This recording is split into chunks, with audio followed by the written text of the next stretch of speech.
বন্ধুরা, ইয়েলো বিনের রেসিপিটা নিয়ে চলে আসলাম।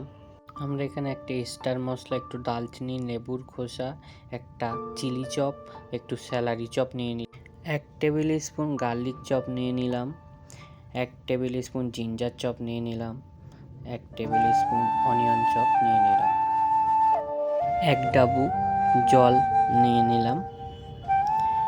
স্টার মশলা, দালচিনি, লেবুর খোসা যেটা রেখেছিলাম ওটা একটু জলে দিয়ে ভালোভাবে ফুটিয়ে, কাজের চাপের জন্য বন্ধুরা একটু ভিডিওটা আসতে লেট হয়ে গেছে।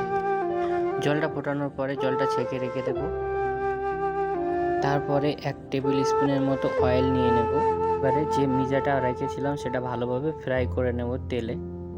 টেবিল স্পুন ইয়েলো বিন বেস, 1 টেবিল স্পুন তমাঞ্জাল বেস, 1 চামচ oyster sauce, table spoon light soya, 1 table spoon mix powder, 1/2 table spoon sugar.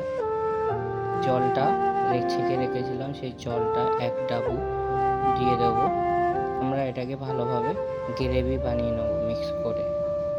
Cornflour দিয়ে দেবো যাতে গ্রেভিটা একটু ঘন হয়। তারপরে একটু কুকিং অয়েল দিতে হবে বন্ধু, এটা রান্নার ক্ষেত্রে ইউজ করা যায়।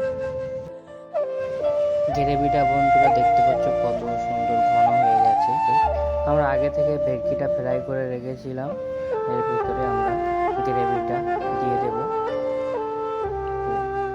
কত সুন্দর লাগছে বন্ধুরা, দেখো খেতেও কিন্তু খুব সুন্দর। ভিডিওতে ভুল হলে অবশ্যই বন্ধুরা আমাকে বলবে, আমি সেটা ঠিক করার চেষ্টা করব।